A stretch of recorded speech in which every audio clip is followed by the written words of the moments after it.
Hi friends, so far I have completed the detailed explanation about the cylinder block, crankshaft, piston connecting rod, then cylinder head in the internal combustion engine. Now there is a small deviation in this video. So as requested by some young students and some technicians, I am going to touch upon this turbocharger in this video. What is a turbocharger? So what is its significance in the internal combustion engine, and which are all the parts a turbocharger contains and how it works. This is a naturally aspirated engine, means without any turbocharger. How the power is produced from the engine? To get the power from any internal combustion engine, three elements are required.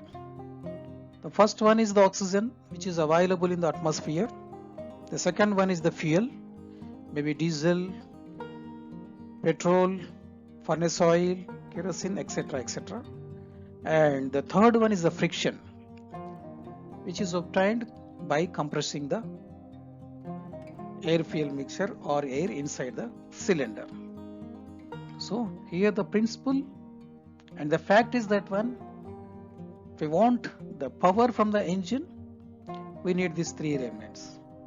The more air we pump inside the engine and ignite the proportionate amount of the diesel, we will get the more power.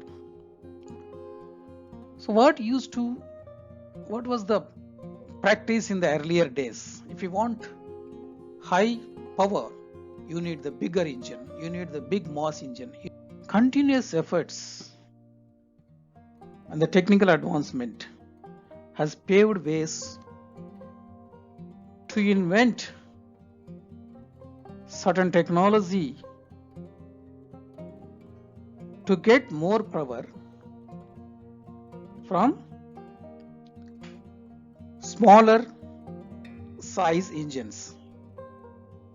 What is the principle here? As we discussed, as long as we can pump more oxygen inside the cylinder and ignite the proportionate amount of diesel, so we'll get more power. The question is how to pump the more air inside the cylinder. So how the air intake was happening in the earlier model non-turbocharged engines, that is naturally aspirated engines. The air entry inside the cylinder was due to the pressure difference between the atmospheric pressure and the vacuum created by the piston travel from TDC to BDC. How to induct more air inside the cylinder, that is a question here. Let us look at this figure. What this gentleman is doing sitting left side, he is operating an air pump which is blowing air and fire is happening here. Same way, look at this figure. This man is operating the bellows, again which is blowing the air in the furnace.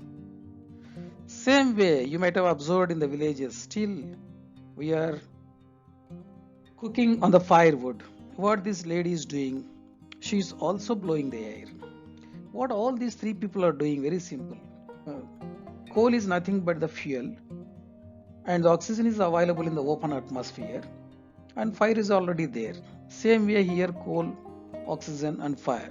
Same way here, the wood is the fuel, and oxygen and fire is available. But why these people are blowing the air? What happens if they allow the flame or fire runs on its own? Yes, there will be flame because the friction or fire, fuel and oxygen is available, but the required heat energy is not obtained. So what these guys are doing, actually, he is blowing, she is blowing.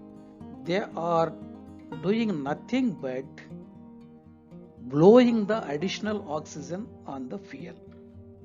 That's what they are doing.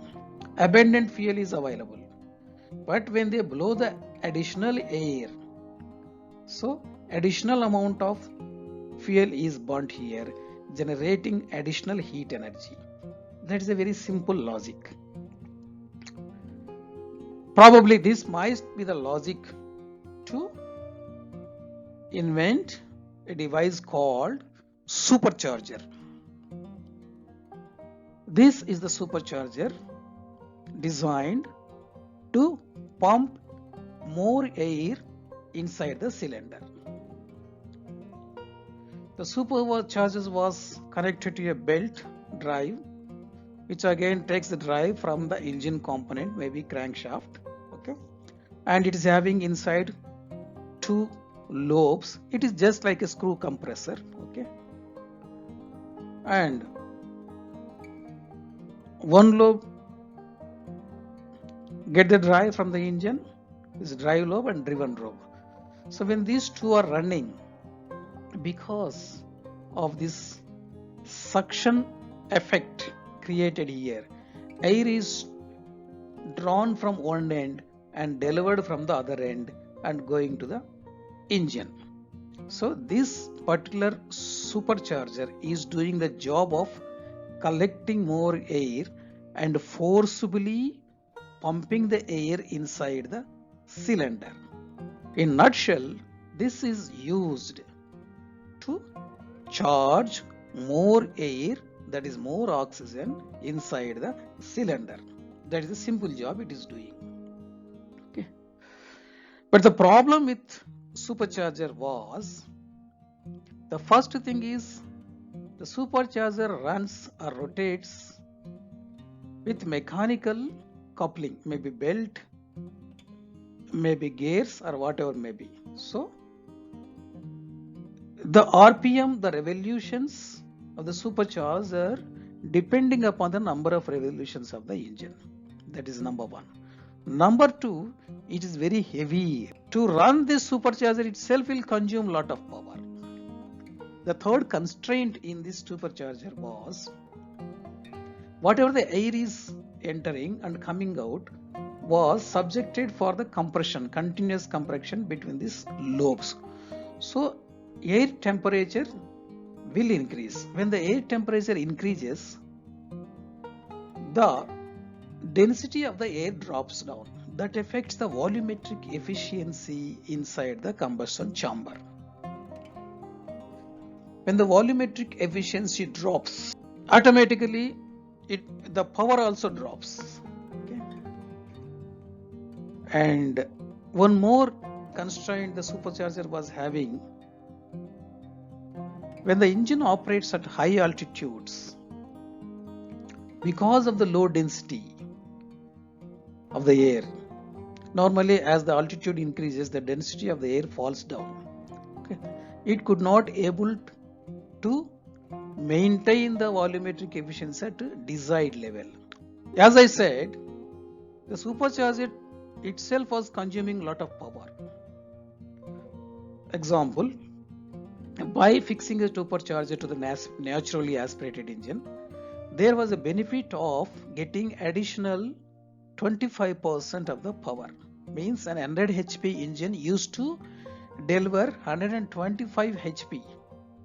But again, whatever the additional HP's power is developed, from that 40% of the power approximately was consumed by the supercharger for this mechanical friction losses. So the net advantage was 15%. So 100 HP engine used to produce 215 HP.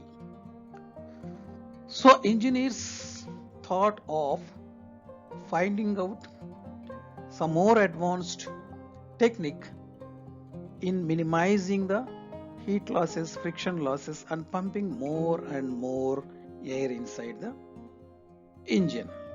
The new technology, the further advancement of pushing or pumping more air is the turbocharger. So naturally aspirated, supercharged, now the turbocharger. This is the turbocharger. You can see this. So before going into the details of the turbocharger, let us have a look what are the advantages of the turbocharger over the supercharger? What are the advantages? A cut section of the turbochargers looks like this. Okay. The advantage of the turbocharger is, first of all, turbocharger is lighter in overall weight compared to the supercharger, because supercharger is having solid lobes inside with a big casing. Second thing, it is not connected to any mechanical device to get the drive. So turbocharger is driven by the velocity of the exhaust gases. See this figure. This is called the turbine chamber. This is called the compression chamber, right? Whatever the burnt gases are there, exhaust gases are there, they used to pass through this housing, turbine housing, hitting the blades of the turbine wheel. This is a turbine wheel. So because of the kinetic forces developed, because of this hit, this turbine wheel starts to rotate, and the speed of the turbocharger depends upon the volume, depends upon the velocity of the exhaust gases. Another advantage of the turbocharger is, even at high altitudes, the turbocharger can maintain good volumetric efficiency, because when the air is lighter, because of its design, compression, because of the intake compressor wheel design and all, it used to suck more volume of the air. And of course, there is some back pressure created by this turbine wheel, which acts in the complete exhaust system, but that back pressure is negligible compared to the frictional losses in the supercharger. So the only constraint in the turbocharger is, we can see this turbine chamber and the compression chamber. This chamber allows the exhaust gases from engine to outside, whereas this chamber takes the fresh air and pumps inside the engine. These are, both of them are side by side.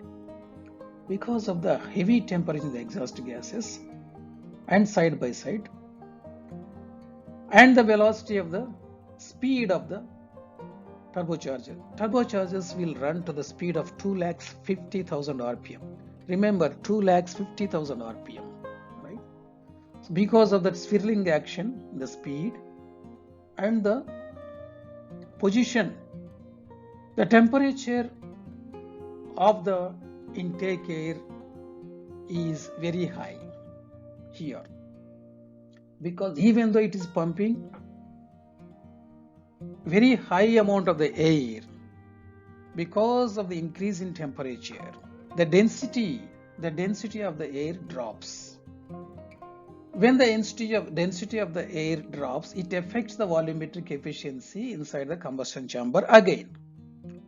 So to compensate this loss of volumetric efficiency, there is another device called intercooler, which is not shown here.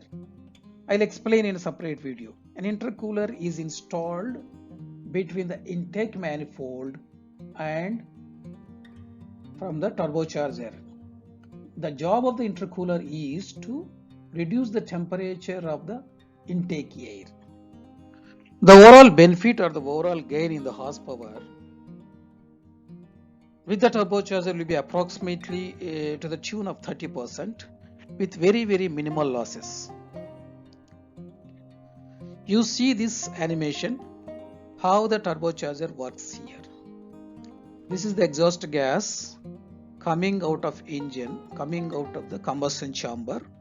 This is the exhaust manifold, and this is the turbine housing of the turbocharger, what I have shown here.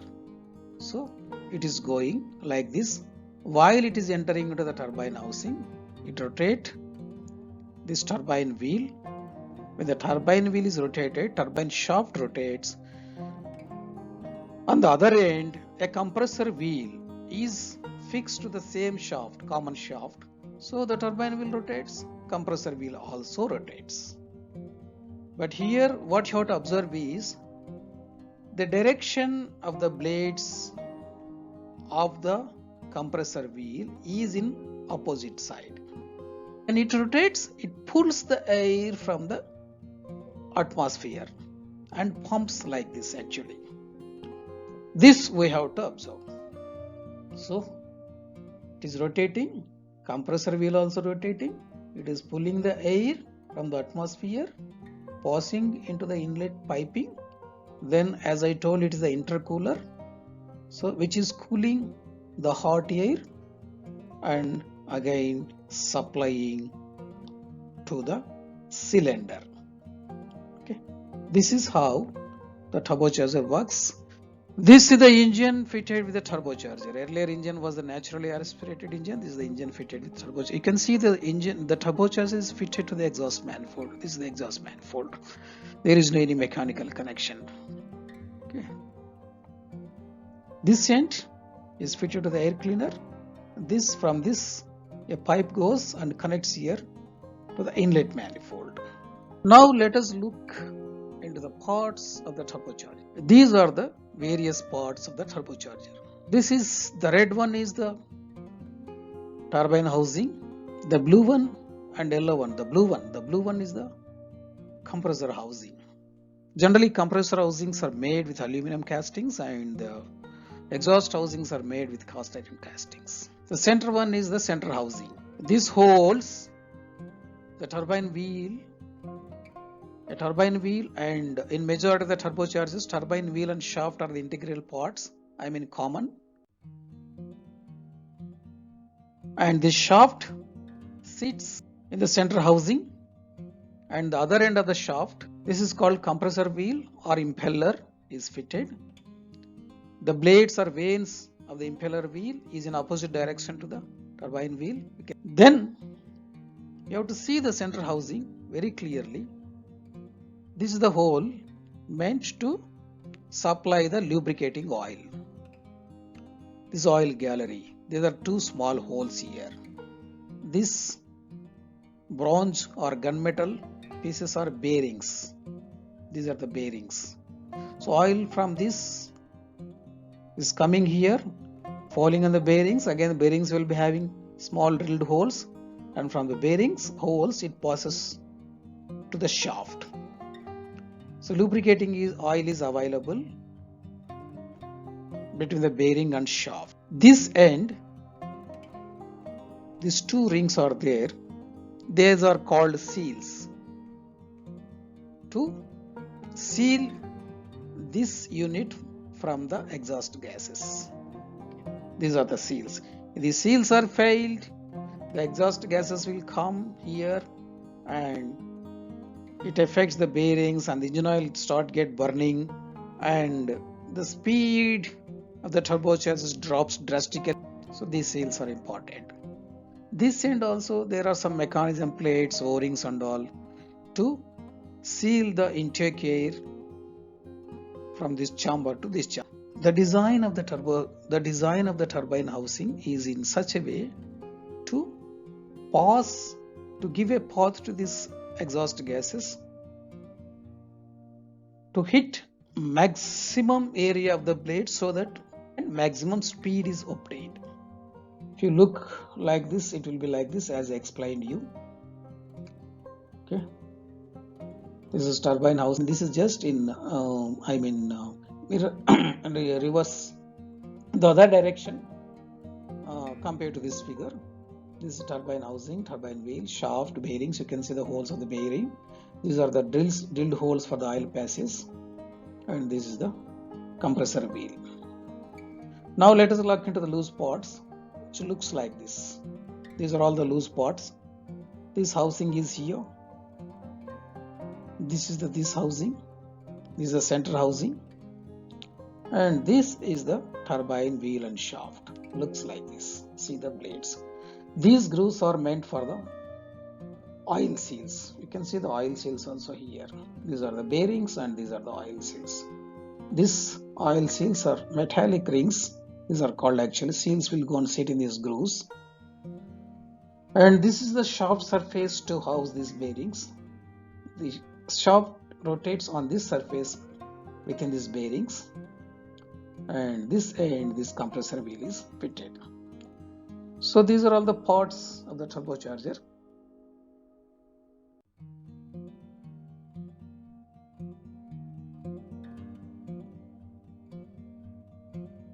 Friends, hope the contents of this video is useful to you. If you have any questions or queries or suggestions, please email to me or WhatsApp to me. Thank you for watching this video.